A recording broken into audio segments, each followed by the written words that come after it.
episode features experts from various fields as they share their experiences in the agriculture sector. Catch new episodes of Ulimi every Monday at 17:30 hours.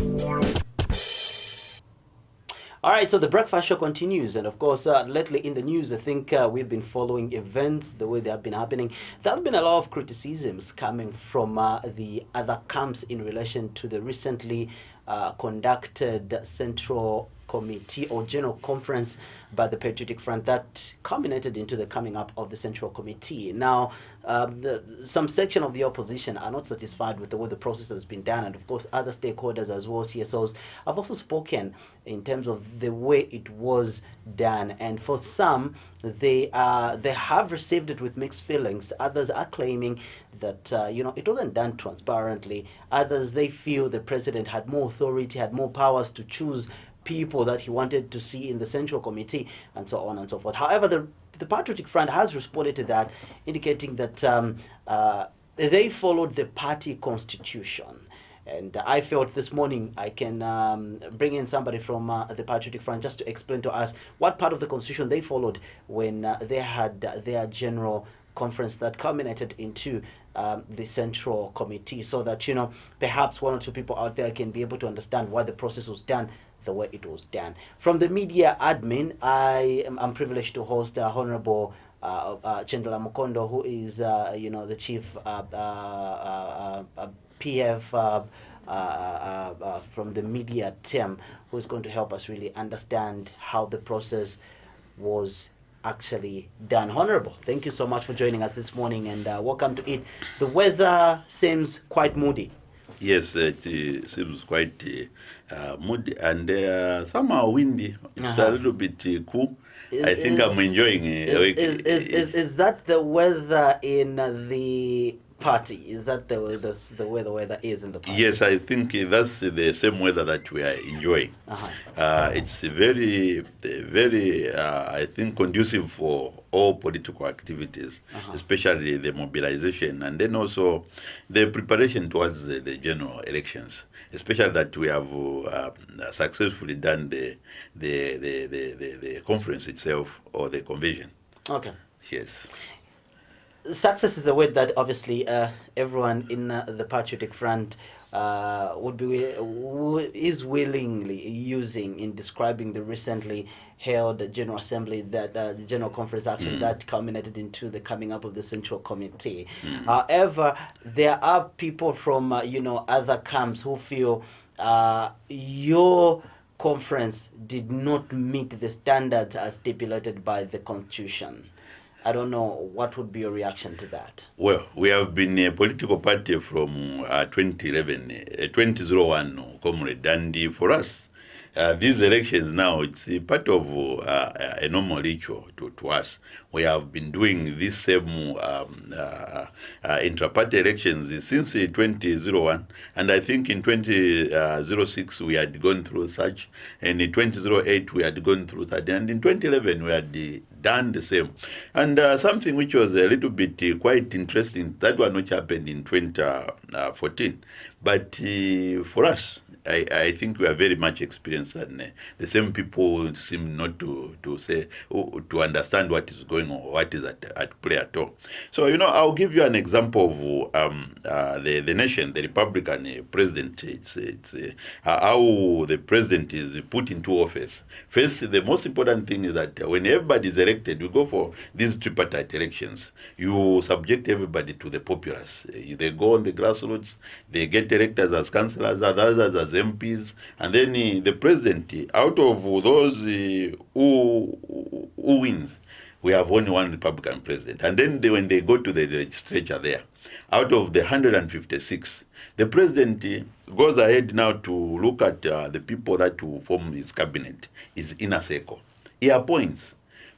As we stand today, he has appointed almost over 40 people that he is operating with. And the Republican constitution has given him that mandate to come up with the 40 ministers to administer to the 10 provinces, and then also the other ministries, almost 30 ministries. That's what the Republican constitution has given the president to do. So even with us in the political party known as the Patriotic Front, the Central Committee, it's drawn from the 10 provinces. The members of the Central Committees, they are drawn from the 10 provinces.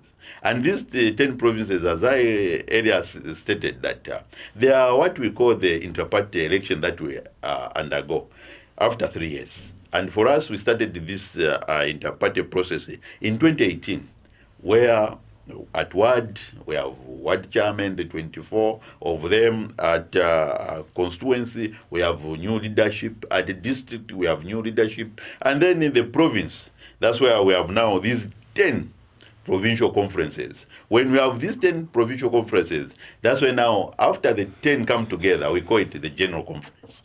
Meaning, it's from these 10 provinces, that's where now we draw the people that will constitute now the Central Committee.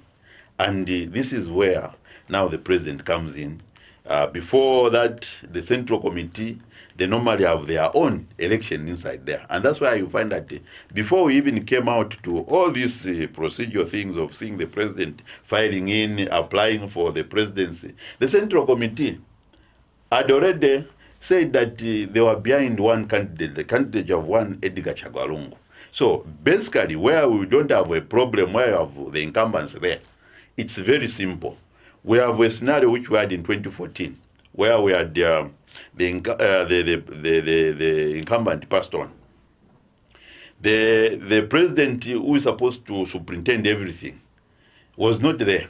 So now it went now to the national chairperson, who at that time was Inonge Winner. And Inonge Winner, together with the Guy Scott, who was the acting president at that time, they had to go for the conference through the Central Committee. And they opted to go for an open election. And that happens in 2014, where Edgar Chagwa Lungu emerged. It's very important that we take into consideration the point of incumbency. And then also, the incumbent president enjoys that same privilege. The way he enjoys in government is the way he also enjoys in the political party known as the PF. So basically, ours, it has been very simple. What happens in the Republican president when you are elected? You have been elected and you have been given that privilege of forming your cabinet. It also exactly happens with the PF. When you are elected as a party president, you are supposed to come up with that now the Central Committee, which is now the Board of Advisors, the Supreme Board. And that Supreme Board, it's not automatic. When you come up with that list with us, you have to be scrutinized. The General Conference will scrutinize that list, and if they don't find any problem with that list, they will just let you, the whole list will go ahead. So basically with us, that's what we have been doing. It has been like that from 2001, 2006, 2008, 2011, and in 2014, where we had just like the scenario, where we had the incumbent president, he passed on. So in that case, you find that the national chairperson was the person who was now mandated to come up with that Central Committee, the same committee, to go and elect there, and we were subjected to an election. So basically for us, it's not here and there that they were not following the Republican Constitution. We are not in tandem with the rules of the Republican Constitution, but we have demonstrated.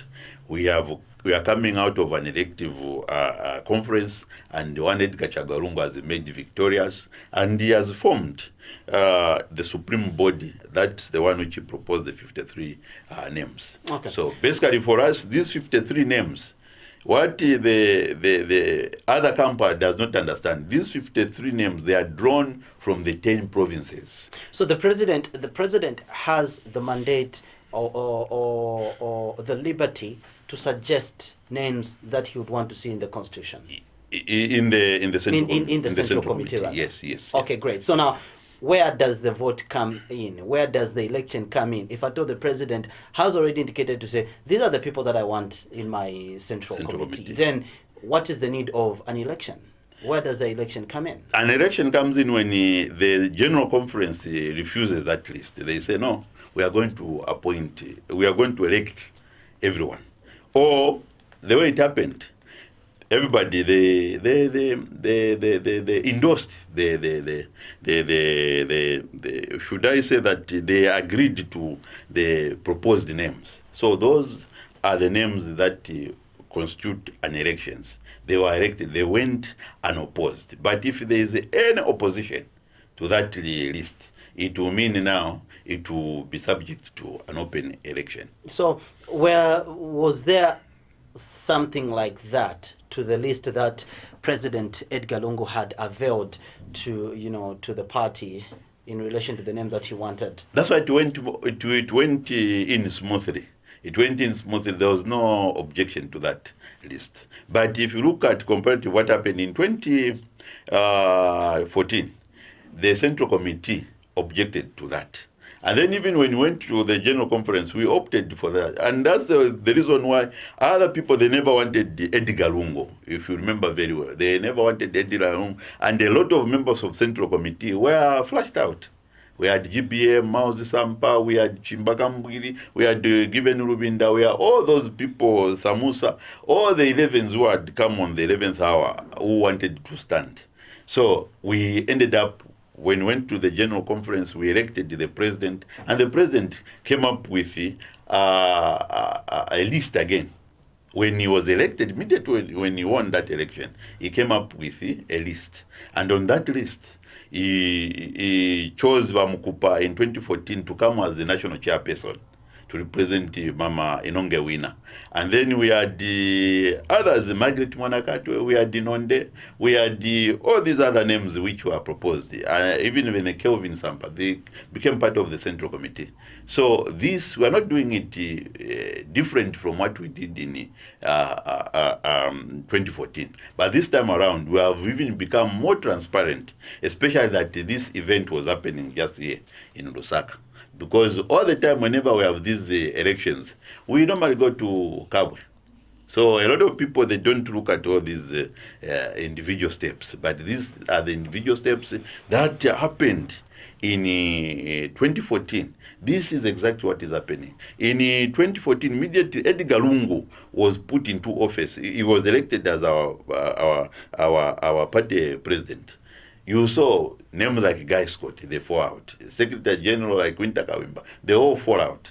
So this rejection, this falling out, let me not use the term rejection, but this falling out, is that because they are sent out of the list deliberately, or they are voted out of the list deliberately because they are not in good boots with the sitting heads of state? Maybe the reason why we've been having all these claims and all these, suspicions of secrecy and lack of openness in the way the process was done. Maybe it's because, maybe it's as a result of the fact that it's very difficult to oppose the list that has been presented by the head of state, the president. There is this constitutional provision of which talks about the Central Committee, the supreme body organ of the party of any political party, must represent a national picture. So basically, when it comes to national picture, if you subject almost everyone to an election, you find that there won't be any national picture. Suppose all members will be the one who will be popular, the 54 or 55 members will be coming from one region. It will be in breach with the constitution. So basically, this is the reason why the party president is given that privilege to balance up things. And the way they are picked, if you look at Kampyongo is coming from Muchinga. There are only 4 individuals that have been picked. Mamba Mulima, Kampyongo, and then is it Sylvia Charikosa, and then the other one, there are 4. If you go to Northern Province, you find that there will be only 4. GBM is among them, and then also Munduvire, and then the other 2. If you go to Eastern Province, you find that to be Petaoka Member of Parliament, will be picked, and then the other one will be Chipangali Member of Parliament will be picked, and then also the other 2 or 3. So even the president himself, if you heard very well, you said that I had some friends of ours who are saying that list that it was biased, that did not taken into consideration Eastern Province. He told them, remember, I'm also an Easterner. I'm also coming from Eastern Province. We have Southern Province, Maluti, Mundia. They are coming in with now the provincial minister. There are about 4 or 5 of them. Western Province, they have been picked, Greeny, and then also his friends, about 4 or 5 of them. So if you multiply, you find that maybe in Lusaka, because the population is very big, you find that maybe those who are drawn from Lusaka, there will be 7. But basically, it must have a national representation. Okay. And this is the reason why the supreme body of any political party must have a national picture. Okay. So this is the background where we are coming from. Why we give the mandate to the party president to have that opportunity of looking at those people who will be representing well the provinces. So in this case, we have 5, almost 50. And then maybe the 4 they are coming from Lusaka. The extra they are coming from here, Lusaka, where the population is a little bit higher. So basically, if you look at individuals, even when you look at Given Ruvinda, you might think that he's coming just from without. He has a constituency where he's representing to start with. To us, maybe if you look at the list, is included from the people from Western Province, is lost. If you look at Mamanka Nduluo, he's coming from Muchinga. He's representing the people from Muchinga. So basically, you find that all the provinces who have equal representation. And this is what the Constitution first demands. You cannot just bring everybody, come and stand and do what. You find that there will only be, the 54 of them, they'll just be either Bembas or Easterners. But is that what we want under our Republican Constitution? No. The Republican Constitution demands that you must have a national character. And this has been there way back from Kaunda's time. The presidency has been given that mandate first to evaluate things, unless if he fails, where they say, no, this person that you have given us here, Mr. Given Ruvinda, is not from Western Province. We are disputing, as we want this one, can there be an election? You find that those people whom have been criticized, they will have an open election. So if the 53 members of Central Committee are the challenge, maybe 10 of them, those 10 were going to be subjected to an open election.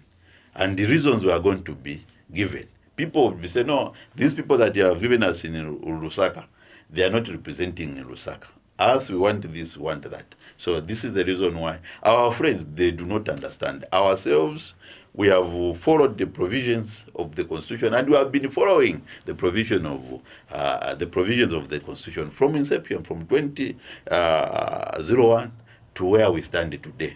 And this is the reason why a lot of people, those who are intelligent, find that we have people like Mao Sampa. They were maybe representing the same constituency. When they had applied from Lusaka point of view. Others, they had applied from Copper Belt point of view, like Bowman and Lusambo. So these others, the competition was too big. Others were just merely applying, thinking it's being an ordinary member of Central Committee. But for you to qualify as a member of Central Committee, there are qualifications. First, at least there are those who have been given the mandate, who are coming from the provinces. They are drawn from the provinces. So the individuals that the president has put in the Central Committee, they are drawn from the 10 provinces. All right, still talking to Honorable Mukondo on the issues of, following the party constitution in as far as their Central Committee is concerned. But obviously, before I let him go, there is one particular issue that raised quite a lot of concerns, and I want to see how the party is going to address that issue. Cadreism still seems to be an issue that is coming to the fore. Just recently, cadres attacked an innocent woman at the Ministry of Supply. Exactly, I think last week, and of course weekend, I think it was a source of debate. They suspected her to be from, the opposition UPND. Just what is the party's stance on cadres having too much authority to dictate matters of the party, matters that are supposed to be addressed by perhaps senior members of the party itself? There has been that perception of saying that cadres have been given too much authority, which is not here and there. Because you saw the reaction Is that not true? of the upper echelons. That's where I'm coming from. If you look at the way the upper echelons, those who are mandated to govern our party, the way they reacted to that behavior, everybody condemned, starting from our chairman for information, and I think the government information, the former for the party chairman for information, that is Dola Siria. She condemned that behavior. Our media director condemned that behavior. And if you look at also on a provincial level, all of them, they distance themselves from such behavior. You go to the secretariat, we don't condone violence, and we don't entertain cadreism, which is violent cadreism, because our foundation has been very simple. We believe in don't cover. We believe in non-violence. That's what it means when we are talking about don't cover. Non-violence. Don't engage yourself in physical violence, because violence shows immaturity. Violence, it's for those people who are not winners. Violence, it's for people who don't understand politics. So for us to see such behavior being exhibited in a video which went viral, it's unfortunate. And the unfortunate part which we have, which is also our strength, is that this family of the Patriot Front is too big, it's too large. It's like a family where you find that, or a family which has 10 children, these smaller children, it will be very difficult to make sure that all of them, they are operating in one direction. You find that the other one maybe has smashed the window, the other one has done this, the other one was insulting. So we expect such behavior to come, but we know we have put a mechanism that controls that. And we have, unfortunately, these individuals from without, you find the other one will be doing that. And that we condemn, and we are calling for discipline. And I think discipline has been instituted. And for us, we have always distanced ourselves from such behavior, and we will never associate ourselves with such barbaric behavior, which is ancient, which does not belong to this age. Especially that we have these gadgets around. The way it was captured, we are very much cautious about our reputation, and we don't want an individual to drag the party into a petty issue at such a national level. So basically, for us, that development has been condemned. Are you disowning that group of those cadres who purportedly attacked that innocent lady? We are disowning, representing the party. We are disowning, and we are distancing ourselves from such. I was following very well the police spokesperson, who said the law, when they are looking at it, when they are arresting such characters, they won't arrest them as Patriotic Front. They will arrest them as individual Kandwa. They will arrest them as in their capacity. So basically, criminality cannot be associated with the governance of this country. Criminality cannot be associated with how does the party SG activities feel about that recent development? He is the holder of the party, and all this. I don't want to bring in the president, because the president is a national person. But let me bring in, because this issue is not about the president, it's about the party. So that's why I'm specifically talking about SG Davis Mwila. How does he feel about? Yeah, he feels, definitely he feels disappointed, because at the end of the day, it is his image that they are trying to tarnish.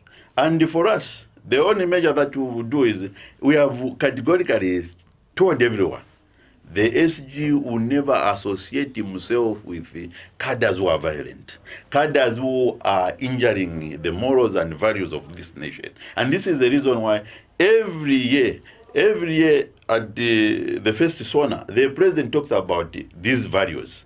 And these are the values that we hold dear to.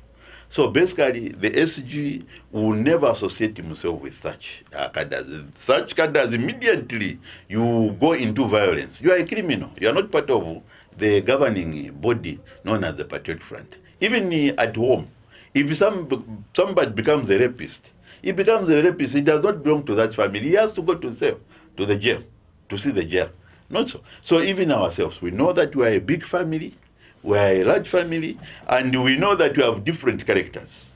And we welcome everybody on board. But what is important that they must operate within the norms of the party. And that is being peaceful, respectful, and believing that the civil service is our equal partner in national development, is the national engine on which ourselves as a political party, as a vehicle, we use to pedal to see that Zambia is developed. And if you find that such a one is insulting or disrespecting these sacred people, to us, these are sacred people. The civil servant is very important, because without the civil servant, we cannot operate the way we are enjoying this peace, because there is a soldier on the border of Zambia. There is somebody at the Bank of Zambia who is making sure that the economy, the wheels continue moving. So basically, that's how much we respect the civil service. But you would also appeal to the civil servant that they must look at themselves as sacred people. People who should always be above board. They should not be perceived to be partisan, either to be PF or to be opposition. They are working for the Zambian people. They are the engine for everyone. So basically, they are there to make sure that this economy moves forward, this nation moves forward, this nation is secured. So they must be seen to be above board. So our appeal is to everyone, who would be those people who would want to enjoy their political privileges. If they feel the civil servants is hindering their rights, they should resign and join us in the political field. But otherwise, to us, we don't entertain such cadalism of an individual who comes from without and then goes to disturb our people working for this country. Honorable Mkondo, thank you so much for coming through on the Breakfast Show today. Thank you very much. Yes. I've enjoyed. All right, so over the weekend, we had Nkana, who were again humbled in a northwestern province at the hands of Lumwana. Lumwana emerged victorious after getting a 12-minute goal in the first half of the game, and of course they managed to beat Nkana by 1-0. It seems like Nkana currently is in the deepest side of the relegation zone, and they are swimming through the waters of the relegation zone. We should be able to talk more about that as we get to the sports segment. For now, we take a break. We'll be back shortly. Nikanga kubiliva ati ndiwe misizini machuone na chape pa TV penda bamba chiberenga chape muma books. Oh man, I trash, she said. Pirikiti love in a tete. Masuko wakambuka na sese tete ndondolo leza sfupu sese Kana kupiliva ndisetiri na minyama na venzo mveka mushe vinaleka na kuwama. Biggie man, don't let your dream die. Pick it up, we wish I guy. Ndi mkalale na mano ya kumwesi na nomba nsambila kumwepu na fulu kefu kopongo le na chibukile shala na kumwefu Sakulita kutayana kono maka Chinshi twala luila no kuipatula kutika muni